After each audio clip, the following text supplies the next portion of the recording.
Hello and welcome to Mind, Body, Sleep, the podcast for anyone out there who wants to understand and recover from insomnia using a holistic perspective.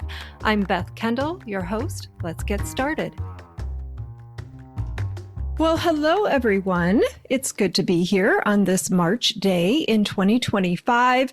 If you're brand new here, an extra warm welcome to you. If this is the very first episode you're listening to, well, God bless you because you chose a fun one. This episode is going to blend ideas across a couple of different disciplines. So if you find yourself thinking, what did I just walk into and what does any of this have to do with insomnia? Don't worry. I recommend going back and checking out episodes number 1, number 18, and also number 35 for some more foundational concepts. And I'll link those up in the show notes for you. But today we are going to have some fun because today we are going into the woo. Lisa E. from the mentorship, if you're out there listening, do not be scared, my friend. I am going to make this as interesting and simple as possible. But we're diving into a subject today that is near and dear to my heart and one that I am so beautifully fascinated by, and that is the quantum realm. I put off doing a podcast like this because I definitely don't want to complicate what is by nature the simplest of processes. And yes, I'm talking about sleep, but the truth is, I live my life day in and day out in a very quantum way. And I in no way want to present myself as someone who is well-versed in quantum mechanics because that is not the case. But there are a few basic principles that make a lot of sense to me. And they have definitely contributed to my own recovery, both from chronic illness and insomnia. So I thought I'd share them with you. Another reason I wanted to create an episode with the words quantum and insomnia in the same title is because I truly do believe this is the next car on the train. And what I mean by that is this feels like the direction we're heading in terms of our broader human evolution. When I was doing my thesis work in self-directed neuroplasticity, I had the most wonderful professor, Carol Grewing. If you ever hear this podcast, I love you so much. You changed my life. But Carol would always say to us as we were formulating our hypothesis or at just any stage of the study, is this the next car on the train? Meaning, does it take off from what we already know? Is it the next step driving an idea forward? Now, doing that research study really was one of the best experiences of my life, but I also faced my fair share of resistance during the 1.5 year long project. The study was done in a group, so there were 4 of us, and I had to sell my group on this idea of self-directed neuroplasticity. And what that means is we're using the mind to change the brain. So changing the brain through intention. But my group really didn't know too much about it, and they really weren't too keen on it, especially at first. And one person even left the group. She was so opposed to the idea that this could ever be anything relevant in the world. And she didn't think that any of the pioneers that we were planning to reach out to would work with us. And the other 2 did stick with it, but I think they weren't too sure until much later. But I remember Carol looking at me directly during one of our group powwows and saying, "Is this the next car on the train?" And I felt unequivocally that it was. And It definitely was, because now this concept is so much more accepted in the world, and definitely not the radical idea it was only 6 years ago, which I think is so cool. And it turns out that all of the people that we were hoping would just answer their email ended up participating in the study. So this was the wonderful Rick Hansen, Lisa Wimberg over at the Neurosculpting Institute, Dr. Jeffrey Schwartz, who is one of my personal heroes. And it was just such an exciting thing. And I think that's what we're on the cusp of with quantum mechanics, quantum medicine, quantum computing. All of these are just around the bend, in my opinion. So today I want to talk about 3 quantum principles and how they can apply to insomnia. Because like I said, these were some of the concepts that really helped me out on my own journey. And I hope something about them resonates with you too. But again, I do want to emphasize that sleep is simple. There's nothing you need to do or be. Okay, let's dive in and talk first about the definition of the word quantum. When most people hear the word quantum, they think of science or physics, or maybe even something a little mysterious. But at its core, the word quantum simply means the smallest possible unit of change. In quantum physics, it refers to a tiny, indivisible shift that creates a change throughout a system. And metaphorically, that's exactly how we transform insomnia. Recovery usually doesn't arrive in one big obvious moment. It starts with small internal shifts over time. We start noticing our thoughts and fears about sleep in a new way. Maybe it's the first time you wake up in the middle of the night or don't fall asleep right away, but your brain doesn't automatically freak out about that.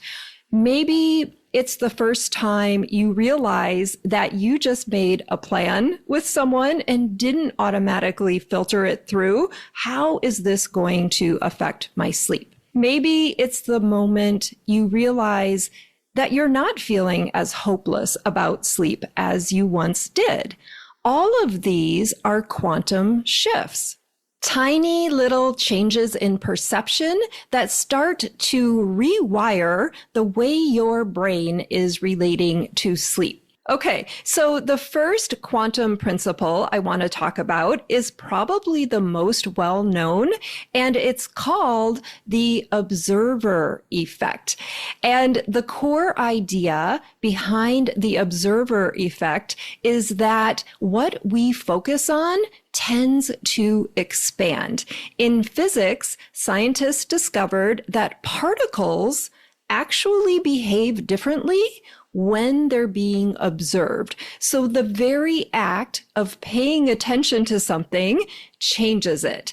And I think this one applies perfectly to sleep. Let's take blinking as an example, because blinking is a lot like breathing, right? You don't normally think too much about it. It just happens all on its own. But then the moment you do start paying attention to it, it starts to feel a little strange, maybe even a bit forced or unnatural. And then as soon as you stop focusing on it again, it goes right back to being effortless. Another great example of this is you could be acting completely natural, just being yourself, but then the minute someone points a camera at you and says, act natural, suddenly you're like, how am I standing? What do I do with my hands? Is this what I always look like? And just like that, you look anything but natural. I am honestly famous for this, but that's exactly how the observer effect shows up with insomnia. The more you focus on sleep, the weirder it gets. It's designed to be a passive, effortless process. So the more we monitor it, track it, or watch it like a hawk, the more it starts to morph into something that doesn't really feel like sleep at all. It becomes more of a performance. So that's the observer effect, which leads nicely into the second quantum principle I want to share with you, which is called superposition. So what is superposition? Well, I'm so glad you asked. Superposition is one of those mind-bendy but beautiful concepts that says that multiple possibilities already exist. And what becomes real depends on what we focus on. In other words, multiple realities are already available, and the one that we experience is the one that we're observing. What? Because if we're constantly tuning in to the I can't sleep, my brain is broken, this is never going to get better channel, then that's the reality that we're unintentionally reinforcing. Not because it's more true, but because it's the one we're feeding, observing, and rehearsing. But superposition is over there saying, hey, there are these other possibilities, right? The version of you that does sleep peacefully, the version where insomnia isn't running the show, the version that does trust your body. Those versions aren't just wishful thinking, they already exist in the quantum field. And that's what makes this so exciting, because you're not stuck in a single sleep story. There are infinite versions of your experience, and your brain has the capacity to shift towards any one of them. Okay, so let's just go a little further into the woo. If you're still with me, congratulations. The last quantum shift I want to share is one of my absolute favorites, and that is the principle of entanglement. I love this one because it informs every breathing moment of my life. It's why I'm so drawn to the holistic. It's why I feel so connected to nature. And it's why I see insomnia not as an isolated sleep issue, but as a reflection of the entire mind-body system. In quantum mechanics, entanglement refers to the idea that everything is connected. Two particles become linked, and what happens to one affects the other, no matter how far apart they are. So what does this look like in real life? Have you ever been thinking of someone, or maybe they just keep popping into your mind, and then suddenly your phone rings or you get a text and it's them? This just happened to me yesterday. Or maybe you're walking through a new city and you turn down a certain street and you instantly feel an energy shift that makes you pause or turn around. I'm sure many of you moms out there can relate to a deep sense of felt connection with your child. Like you just know when something is off. That's entanglement. It's the subtle, invisible thread of connection that runs between all of us. And it's not just between people. It also happens within. And that's where it ties back to insomnia. Sleep isn't a standalone issue. With insomnia, not sleeping is a symptom of the problem, but it's not the problem itself. It's a reflection of what's happening inside. It's a reflection of our thoughts, beliefs, and our relationship to sleep itself. So it's not just about the moment your head hits the pillow. It's about the entire web we carry into that moment. What's happening in the mind affects the body, and what's happening in the body affects the mind. They're not two completely different things. So everything is connected, and when you shift one part of the system, the whole system shifts. So let's do a brief recap of the 3 quantum principles. The first one we talked about was the observer effect, which tells us that the less you focus on sleep, the more it naturally happens. The second principle of superposition, which says that multiple sleep realities already exist, and we have a lot of say in terms of which one we want to experience.